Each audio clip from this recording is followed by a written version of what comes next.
Welcome back to the Leeds Rhinos Podcast, episode 63. It's a Monday, which means it's our match review. Of course, the Rhinos, unfortunately, not in action this weekend, but we'll be looking back on the Betfred Super League Grand Final at Old Trafford. Hull KR, congratulations to them. Treble winners. They won the lot this year and had a pretty comprehensive performance against Wigan over at Manchester on Saturday night. We'll look back on that. We're also going to look ahead. We've got our very special guest joining us, Danny McGuire. He's back at the club.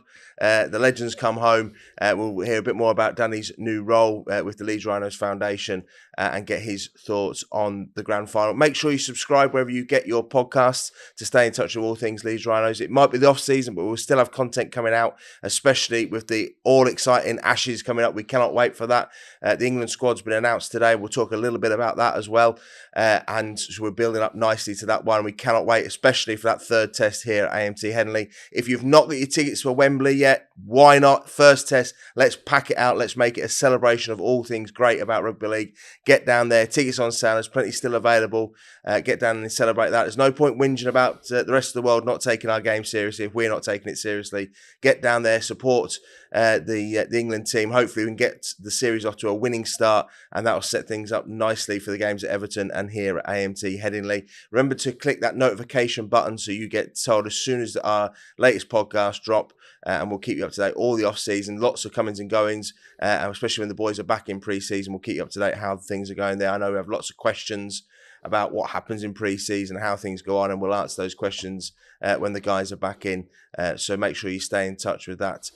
Danny, first of all, welcome back to the Rhinos. Nice to see you've got a Rhinos badge. Not quite blue and amber. We're sporting the new Mercury range, just launched now. Certainly stand out from this in these gloomy nights as they come into the winter. But welcome back, Danny. Nice to be back in Rhinos colours. Yeah, it's really special, and obviously had some amazing times, and spent 20 plus years at the club. So it's really nice to be back. I've had a couple of different badges on the chest, and I think when you do move away, you do become part of something else, and you do try and sort of fit into that environment. But obviously, this is home for me. This is where my heart is, and I'm really excited to be back.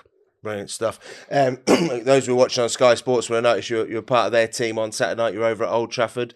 First of all, your overall views on how the grand final panned out? Do you know what? It was a really good occasion. I thought the atmosphere was outstanding, and the sort of experience was really good. Obviously, the Pigeon Detectives were on beforehand, and they created a really good atmosphere. And the game was interesting, wasn't it? I think it kept everybody entertained. I think Wigan obviously started really strong and had two golden opportunities to probably, I think if one of them are taken, we're probably looking at a different game. But you've got to admire Hull KR's resilience and the way that they went about things and the way that they're stuck in the game. And I think that's been their theme all year. They've probably been the most consistent team and, run out comfortable winners in the end. But I think overall it was a really good occasion and a really good story for Rugby League. Yeah, you mentioned those chances for Wigan. I think Liam Farrell is one of the most consistent performers throughout his career. He's almost one of the last of the old guard there. And, I would put my mortgage on him collecting that ball. He's always the man on the spot, particularly against Leeds. He always seems to score against us. But when he put that ball down, I thought, well, they've got a chance here, Hull KR. Yeah, I mean, I think Hull KR started nervy, didn't they? I think they had a couple of errors that led to that opportunity for Farrell. And like you say, he's been, he's a very, very good player. He's been probably one of the most consistent players in Super League for a long time. And you just expect him to take that, don't you? You expect him to take that. You expect Wigan to score and go in front. And I think, what Wigan are really good at, or what they've been good at over the years, have been when they get in front, they don't give you a sniff, they kick well, they put you under pressure, they defend well. And then obviously, a couple of minutes later, Bevan French, who's probably been probably the best player in the competition, misses a clear-cut opportunity. I was telling a story to actually Tony Smith when he came into the club. We'd practice scoring tries. And I know this might sound crazy, but he'd always make us dive with the ball on our chest. So every time I scored a try, I dived. I never put the ball down one-handed. And that was because Tony Smith would absolutely rollick you if you put the ball down one-handed. I remember Mark Calderwood, you might be able to get some footage of this, went down to put a ball down one-handed and he dropped it, or somebody came in and knocked it out of his hand. Never seen a coach go more crazy at it. And you might think it's only a small skill, but it's really important. It's actually probably cost Wigan a grand final there. Bevan French, I'm not trying to tell him what to do because he's an amazing player, but if he just goes over the line with the ball and in his body and he scores that try. So it took me back to some of the stuff that we did with Tony Smith 20 plus years ago. So, but yeah, Wigan had their opportunities early on, didn't they? And didn't quite take them. And again, Hull KR, every time they moved the ball and got an opportunity, they took it. So, fair play to them. And I think they deserved it. I think they deserved it for the consistency throughout the year.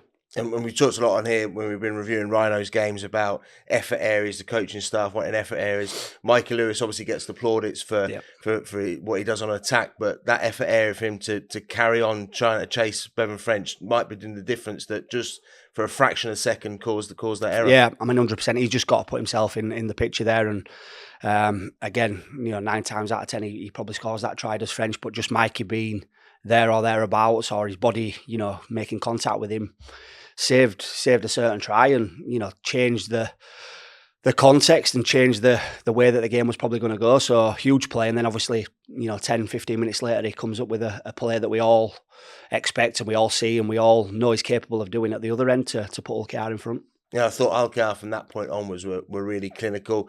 Wigan came up with uncharacteristic errors for them. We're used to seeing them. Their high completion rate, they pen you, as you said, their kicking game, they pen you down. But they were losing the ball in midfield, and then Hull KR really turned the screw after that. And I think that's what happens in the big games when you've sort of missed them opportunities. You get a bit nervy.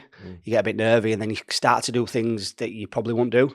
You start to make mistakes. You start to panic a little bit, and that's definitely probably against what Wigan normally do. They're normally really methodical and really disciplined with them type of things. But again, Hull KR put them under pressure. I think for me, they're the fittest team in the competition. I've got experience of working there with Willie, and he pushes his players to extremes. And if you're not fit and you're not mentally fit, then you don't stay at Hull KR. You don't end up staying there because he's relentless with the way he goes about things, but he's obviously getting the results and the success alongside it. So it's working. And, there's some players there that, probably, have struggled at other clubs, and he's been able to turn them around. And, that's the sign of a really good coach.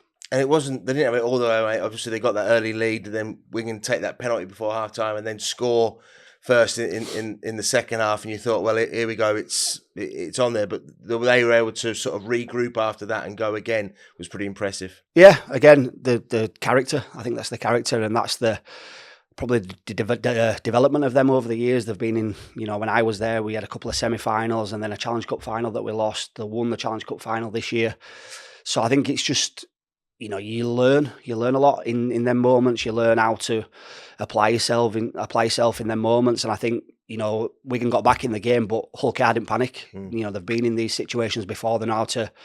It reminded me a lot of, some of the moments that we were in finals where it didn't quite go our way, but we just always had that belief. We always knew that we'd get an opportunity. We always knew that we'd take it, and we found a way to play. And I think Hull KR didn't panic, knew what was needed, and were really clinical at the back end of the game. Yeah, that's probably the thing we forget because they've been so successful this year. Obviously, they had a grand final appearance last year, but this has been something that's gone back over 5-6 years. The team getting those experience, putting every run on the board, and getting there. And probably in terms of where we're at with Rhinos, that's probably we're on that journey now. Hopefully, that as disappointed as this year was that we didn't get to the big dance, that hopefully those steps are being learned, and come next year we can put those lessons in place. Yeah, it just doesn't happen overnight, does it, Phil? You know that it doesn't happen overnight. It's if you're serious about success and you're serious about building an environment, it's time. It takes time. You've got to get the right people in. And we were just talking about the Jez Litton thing on Sky at the weekend, and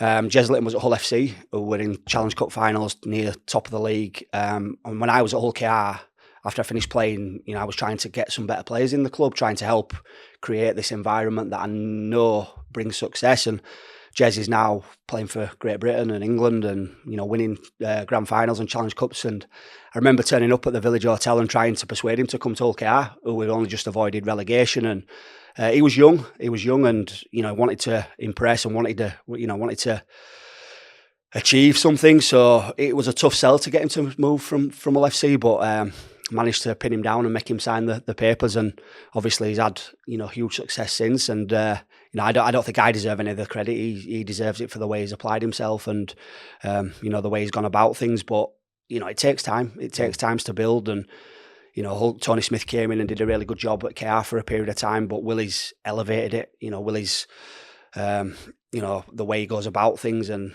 financially now they're stronger. From my time there, probably the commercial side of the club wasn't the best, and they always had the support base. They always had really strong, fans that cared.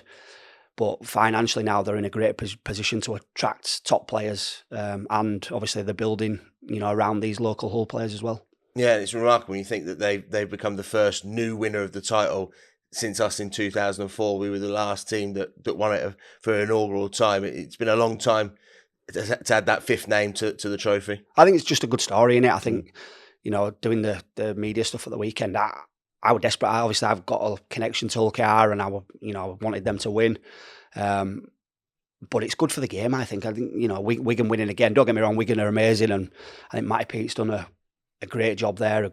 Great coach, and what he's developed there, and is amazing, and the way he's been able to go about things. But I think it's just good for the game that we've got a different name there now, and Hull KR are going to grow as well. They're going to get stronger, and I think everybody below Hull KR and Wigan are going to need to up their game, ourselves included. We need to strive to challenge them teams that are at the top at the minute, and they're probably a little bit ahead of everybody else at the minute. Yeah, and I mean, you mentioned Wigan there, and credit to them. Obviously, they were looking to do that three-peat, which we were able to do in 7, 8 and 9. It just shows how tough that is, and the fact we managed to achieve it then, that you've got to have a consistent season to get to the grand final every year, which is just so hard.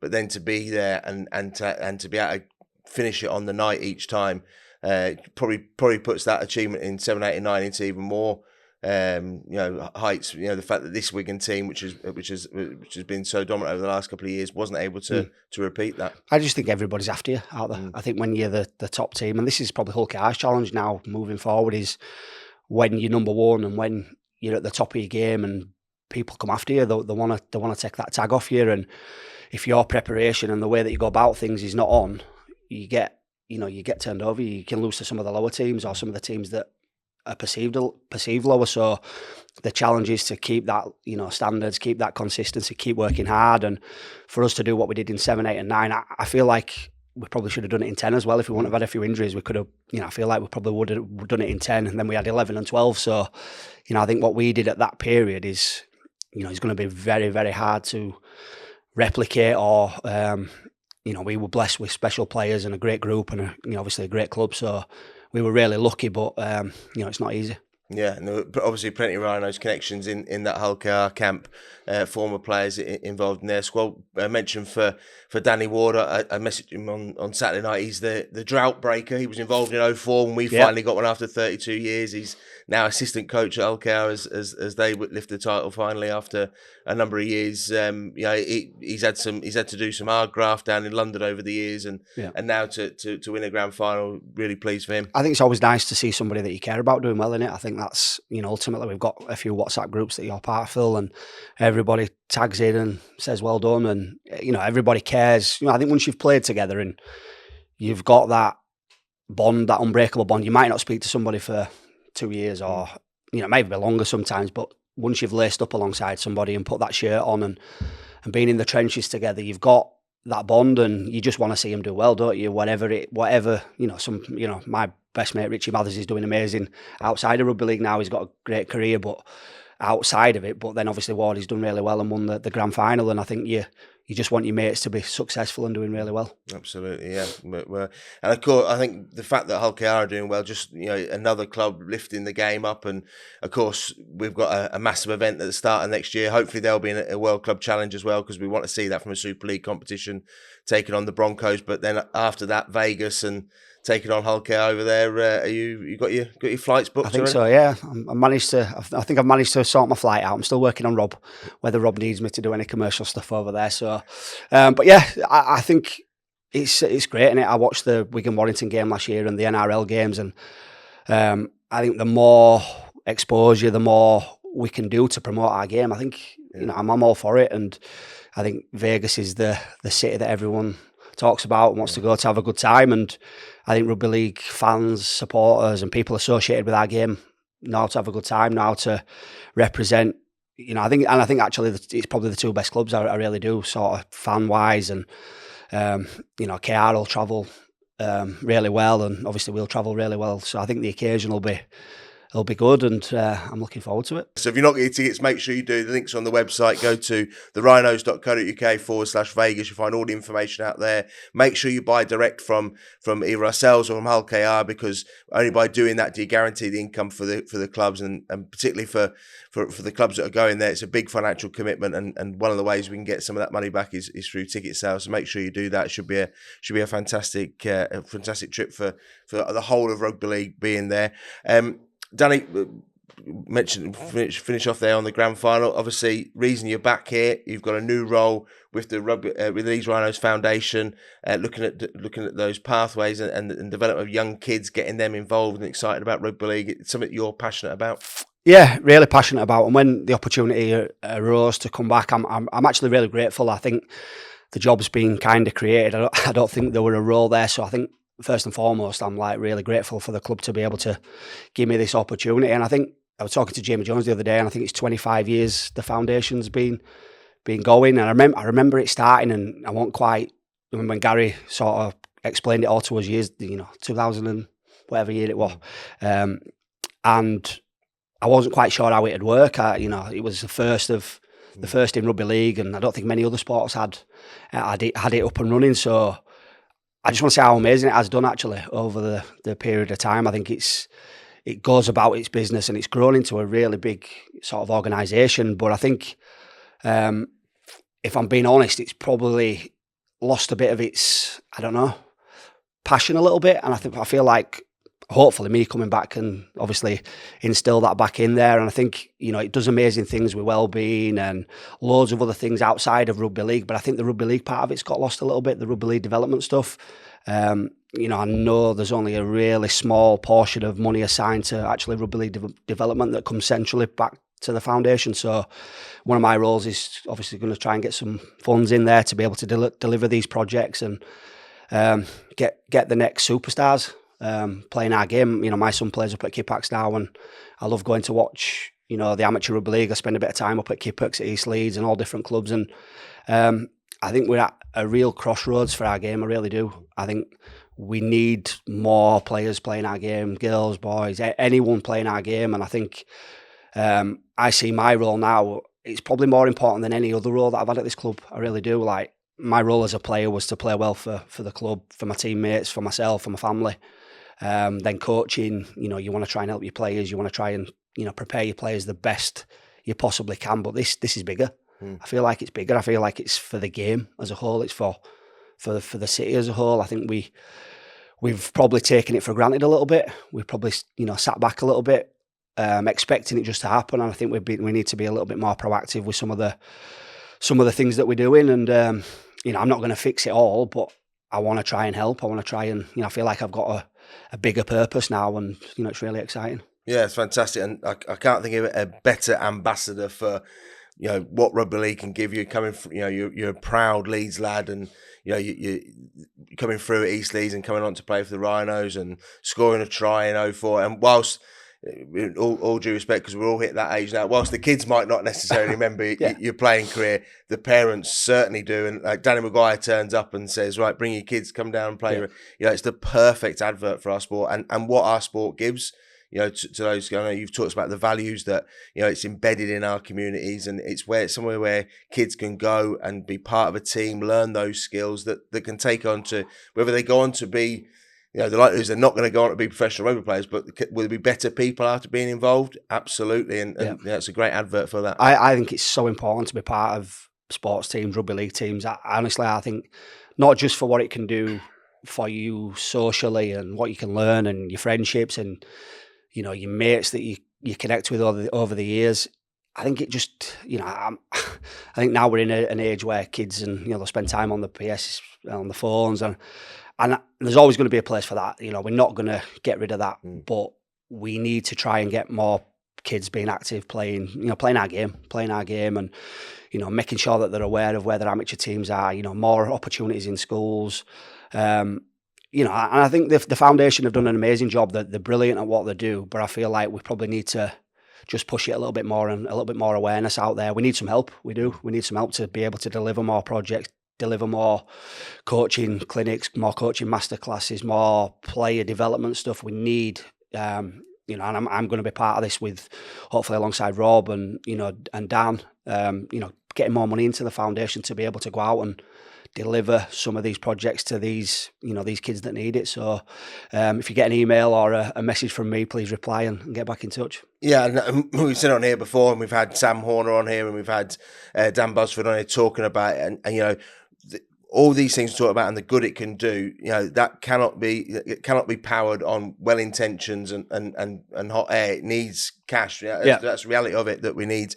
The more money we can get in, the more coaches with more balls we can get into kids' hands to play the game, and that's fantastic. And if you go on the Rhinos website, you'll be able to find all the details there. Get in touch with Dan Busfield or with Danny, because we want businesses, local businesses who love the city of Leeds, to put money back into it and help the kids of Leeds, don't we? Yeah, we do, and we need to give them something back as well. I think it's never just a one way. We don't just want to take your money and say thanks and never speak to you again. I think it's always about partnerships. It's always about developing relationships, and this club's the best at that. Rob's the best at that. Regarding, you go to Headingley on a match night and the corporate is singing in it, everybody's enjoying themselves, and it's an amazing time. But this, it's probably a little bit deeper. This, I think it's a little bit, how can I put it? It probably matters a little bit more, and I don't think we're going to be asking for huge sums of money, but anything we can get in. I don't know these figures, and I don't really want to say it without, but I think the foundation delivers, over £300,000 worth of programs, but only gets like £10,000 in funding. So you got to find that money somewhere, whether it's sponsorship, people putting in, and we need to get that a little bit more closer to the middle. I think, and that's where we need the help to be able to go out there and deliver what we want to deliver. Yeah, there was a study on social value of money that came into the foundation, and for every £1 that a company spends with the foundation, it's over £7 worth of social value that comes out for it, and that's more than any other. But most other sports is around the £3 mark. So it just shows. Everyone likes value for money in Yorkshire, don't they? And it just shows that if you put the sponsor in with the foundation, you get value for money, and it works as hard. Every pound works as hard as it possibly can, which is fantastic stuff. And I just think, I'm speaking to Sam Horn, I can just imagine like you hosting a masterclass with 11 and 12-year-old young halfbacks. Well, how can that not benefit? Hopefully the Leeds Rhinos. If suddenly when it gets to the stage where Darren Higgins and Mark Boschel are picking up players for scholarship, and they've got 7 halfbacks to pick from, well then it can only improve. Just the more we put in at the top, the better it's going to come out. And that's what it's all about. It's we're in a sport where we're competing. We're competing against football, cricket. YouTube now. You compete against YouTube, whereas that was never the case for me. I just wanted to play rugby and cricket, and I didn't have that opportunity to do some of them other things. But yeah, my role is to try and help and create as many great rugby league players for this club as possible, and not even sometimes just for this club. It's for the game as a whole as well. And I remember some of our times at Leeds. We had such a strong academy, so many good players coming through. And if they didn't make it at Leeds, they went on and forged amazing careers elsewhere. And as a city, we want to try and provide the game with as many players as possible. And that's that starts at 9, 10, 11-year-old. And there's so many amazing people doing things in community clubs, and you see them giving dads and giving up their time to coach the kids. And I think we just probably need to educate them a little bit more. We need to help them and educate them, and they're willing to give up their time, and that's amazing. I never criticise a dad or a coach who's giving up his time, because if ultimately they're willing to do that. But I think we just probably try and educate a little bit better, and do more things, give these kids more opportunities to be able to thrive and learn and improve, and then we see the benefits further down the line. Absolutely, yeah. Exciting times ahead. Talking in the more immediate future, exciting times ahead. How much are you looking forward to the Ashes return? I'm excited for it. I'm nervous for it because I'm not right sure I think the squad getting put out today. So whether there'll be any surprises or any interest there, but I don't know. I think Australia. I saw their squad the other day, and I think they had a couple of players pull out, and they brought the Josh Adokar and somebody else in, and I'm like, whoa, okay. And I think that's where Australia are at. You know, half of their team will go play. You know, a lot of their players are going to go play for Samoa and Tonga, and they look strong too. So I'd never write off a Shaun Wane coach team, because I think he's amazing at like motivation, and he's passionate and he cares. But I feel like it's going to be a hard series. I really do. That's just me being honest, and I've been in them camps and them moments with England and Great Britain. It's the best, honestly. It's the best time. But I think it's going to be hard. I really do. And ideally, what I would absolutely love is if it's 1-1 coming to Headingley for the last game. That'd be honestly, that'd be the setup that everybody's dreaming of. And Mikey Lewis has to play for me. I can't see any other reason why he wouldn't play. I think he's got a point of difference. He's got a little bit something that probably would scare the Aussies a little bit. I'm not sure if Jake Connor's going to get in the squad. I would have liked him to get in the squad. But yeah, I think it's going to be tough for England. But ideally, if we can get it into 1-1 and get the Headingley crowd behind us on the last game, then I think we give ourselves a chance. Yeah, well, I had a quick look at the squad just before we came in to do it. Have you got prior knowledge? Have you got knowledge? Unfortunately, Jake hasn't made it, so the man of steel doesn't make the England squad, which is a big call. AJ Brimson's in from the Gold Coast Titans. John Bateman's in. Junior December's not in the squad. I'm not sure if he's carrying an injury. Harry Newman's made it in the squad. Mikulecki and Callum Watkins gets back in for his efforts. Right. So a few surprises there, and how good's Callum been though? Like, outstanding. Back, you roll back the clock. So, like my time at Cass, I tried to get him to come to Cass and failed miserably.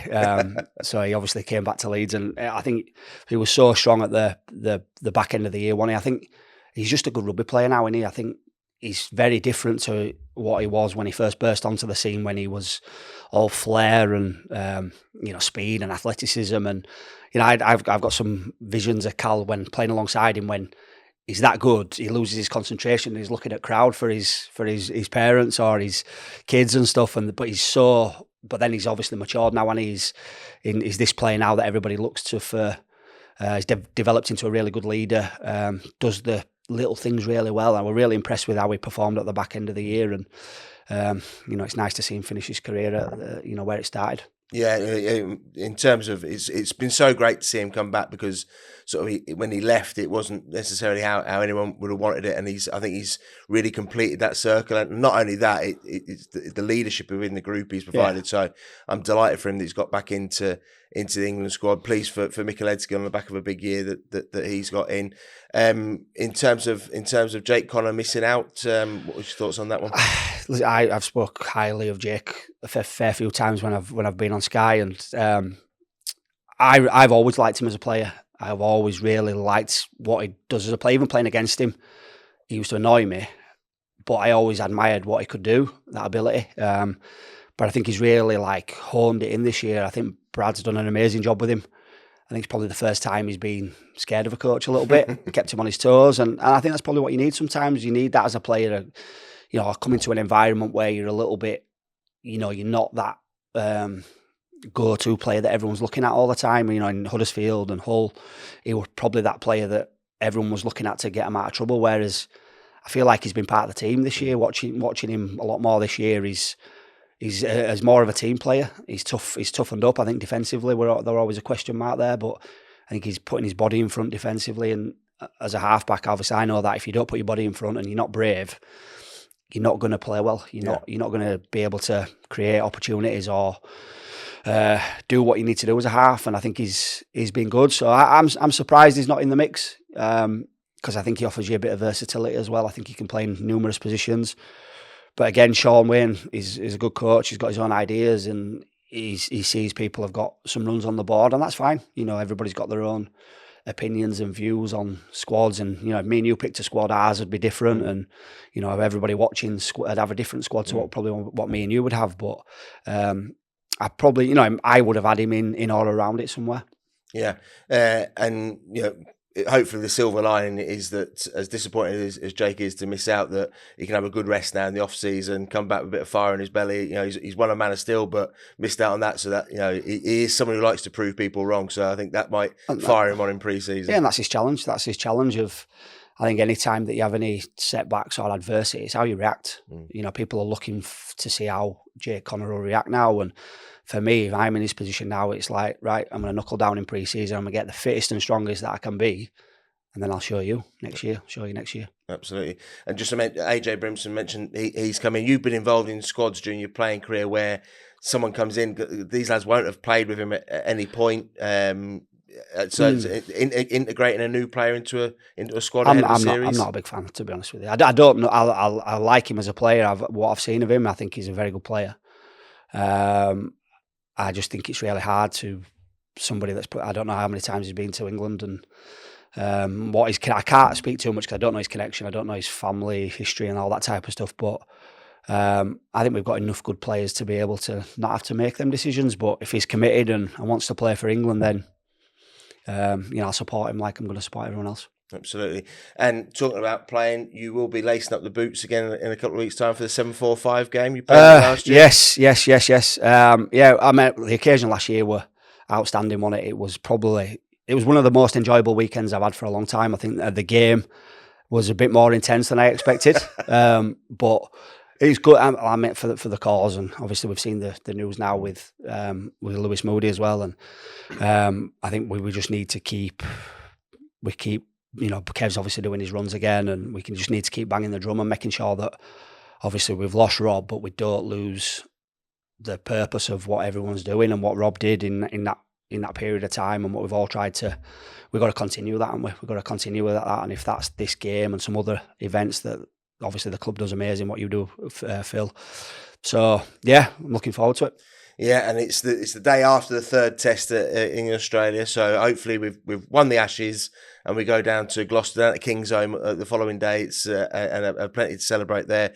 Bit of news that there's a TV deal that they're hoping to announce in the not too distant future, which is fantastic. It takes the whole thing onto another level, so people who can't make it out of Gloucester will be able to watch it. But some good crack last year with Union boys as well. I mean, there's even more coming into it this year. I think there might be a bit of a sterner test than last year. Joe Marler's going to jump out of Celebrity Traitors and have a go at it, and the Youngs brothers as well. Well, I think because obviously, I think the great way to do it is obviously the players that have recently retired, something to look forward to. I think you sometimes can feel like you're lost a little bit, but then you've got something to look forward to that's an annual event. You can kind of jump straight into that. I think Leroy Cudjoe's put his name down. He's just retired from Huddersfield, and there's a few other players that are going to jump in for the Rugby League side as well. So I think, it was a great occasion last year, and I'm pretty sure it'll be the same again.